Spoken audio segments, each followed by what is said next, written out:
Sadi, aliados de Lula veem munição para bolsonaristas. Então não é que tem um problema na Venezuela. Não é que a posição do Lula está errada. Ela está errada porque ela favorece a narrativa do Bolsonaro. Ou diz...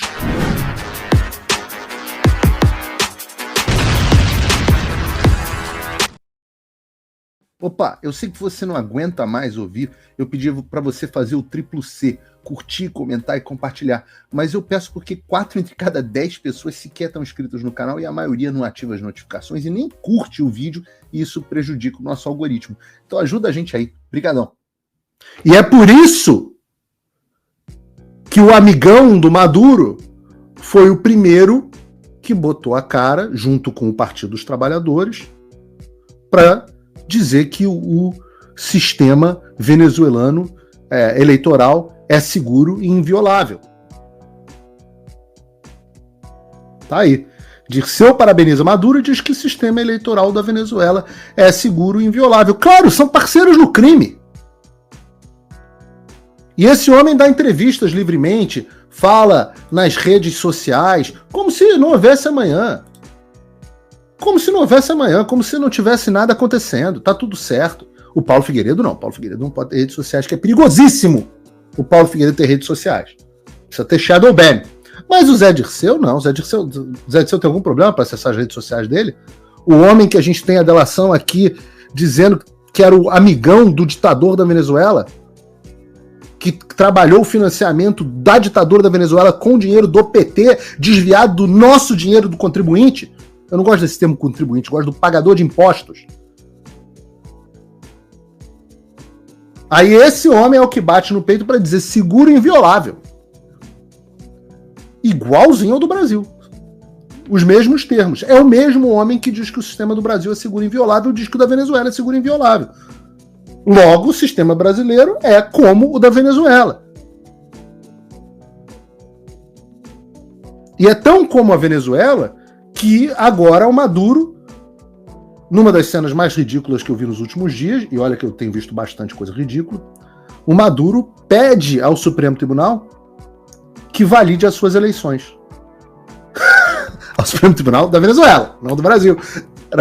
Mandaram mesmo. E aliás, numa cena ridícula, que parece uma daquelas novelas do SBT. A gente tem o vídeo, Bruno?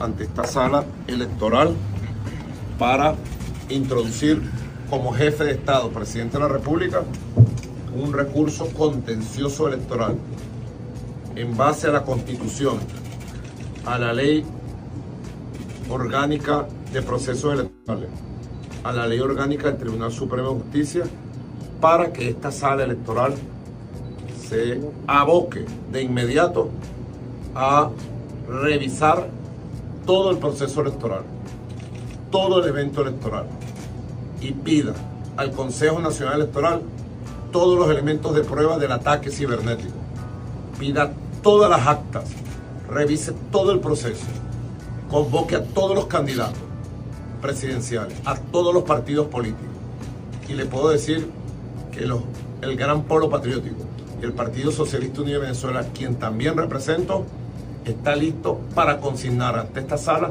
las originales de las verdaderas actas, mesa por mesa, cuando sea requerido.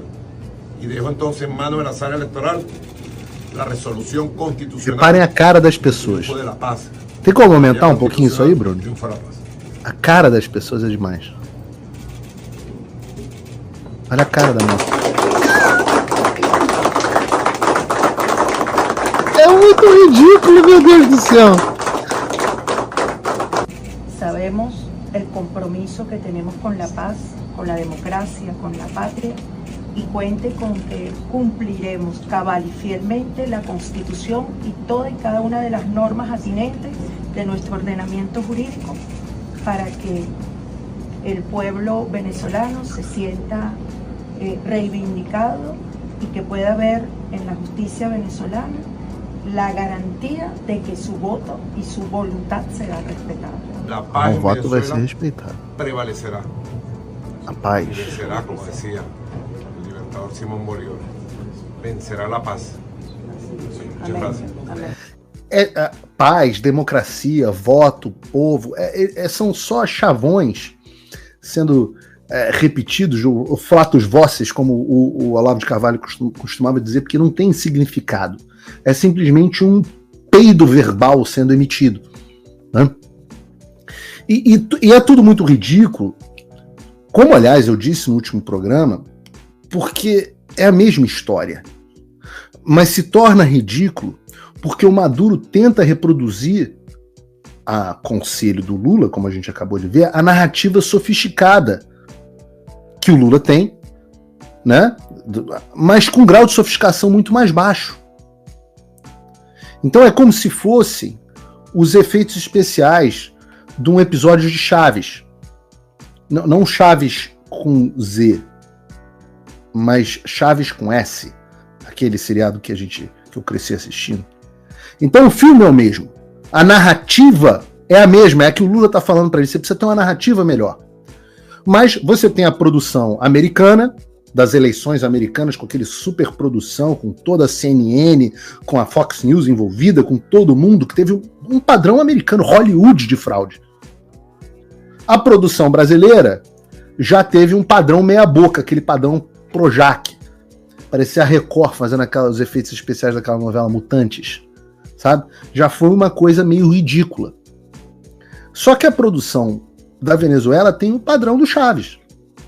Então, quando a gente assiste, a gente percebe muito claramente que não são meteoros, que são aerolitos, feitos de isopor.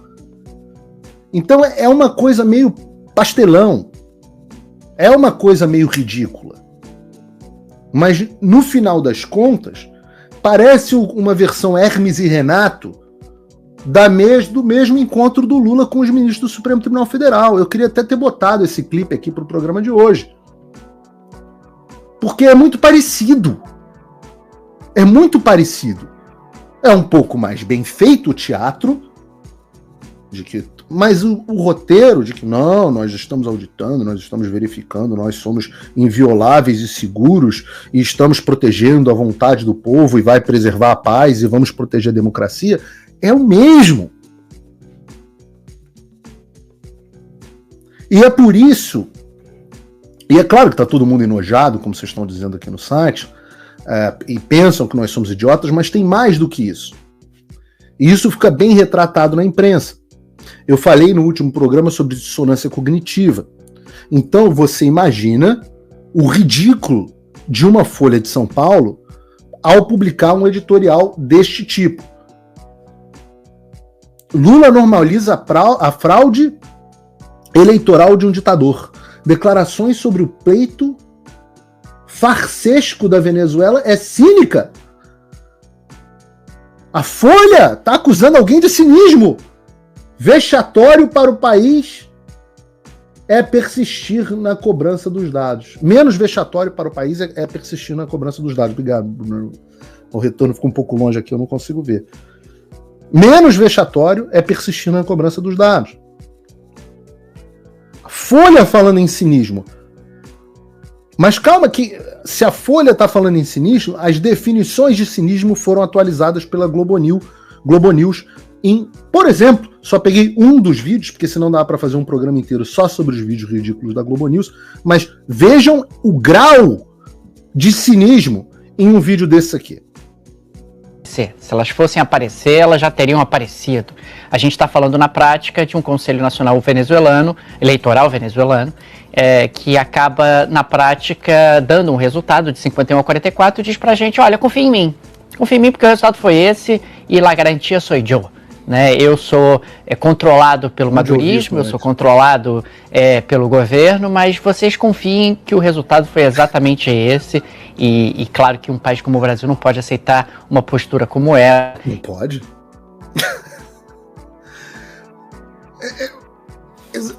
Ouça essa frase e veja o grau de cinismo que o sujeito precisa ter para não confundir o TSE com o Conselho Nacional Eleitoral do Nicolás Maduro. Veja o grau de cinismo para o sujeito não fazer o paralelo de que no Brasil, da mesma forma, la garantia sou eu, de um dos opositores do Bolsonaro controlando o processo eleitoral. Confia em mim, 51-49. E o pior... Não, volta o vídeo, por favor, Bruno. Volta o vídeo rapidinho. Olha isso. O que diz aqui? Sadi, aliados de Lula veem munição para bolsonaristas. Então não é que tem um problema na Venezuela. Não é que a posição do Lula está errada. Ela está errada porque ela favorece a narrativa do Bolsonaro, ou destrói a narrativa do Lula, dá munição para os bolsonaristas. Dane-se o povo da Venezuela. A preocupação do jornalista médio da Globo é o Bolsonaro. Ele está preocupado com o Bolsonaro. Esses são os verdadeiros bolsonaristas, porque afinal tudo que eles fazem depende do Bolsonaro. Então ninguém... Não, independente de ser uma coisa absolutamente cretina, dá munição aos bolsonaristas. Opa, desculpe interromper o seu vídeo, mas desde 2022 eu continuo com as contas bloqueadas e o passaporte cancelado pelo Xandão. Se você aprecia o meu trabalho e tudo que eu faço pela liberdade de expressão, tem um lugar onde você pode se tornar meu apoiador com uma pequena quantia por mês. Acesse www.paulofigueiredoshow.com e torne-se meu apoiador, e aí você vai receber conteúdos exclusivos e desconto nos meus cursos. Ou então você pode se tornar meu patrono Gold e passar a me pautar, tem reuniões comigo, você entra para o meu grupo de WhatsApp, que eu uso sempre. O link para tudo isso está aí na descrição. Opa, eu sei que você não aguenta mais ouvir, eu pedi para você fazer o triplo C, curtir, comentar e compartilhar, mas eu peço porque 4 entre cada 10 pessoas sequer estão inscritas no canal e a maioria não ativa as notificações e nem curte o vídeo, e isso prejudica o nosso algoritmo. Então ajuda a gente aí. Brigadão. Que é um oferecimento dos meus patronos. www.rodrigoconstantino.com. Vai lá, você pode se tornar um patrono, contribuir com esse programa totalmente independente, participar de um grupo exclusivo de WhatsApp e até de encontro presencial, se for aqui da fora. Inscreva-se também na minha comunidade do Locals, rodrigoconstantino.locals.com. A inscrição é gratuita. Se possível, considere se tornar um membro apoiador. Você viabiliza meu trabalho e ganha como recompensa conteúdos exclusivos, como toda segunda a live Conversa de Boteco e quartas-feiras Cigar Bar com direito a perguntas.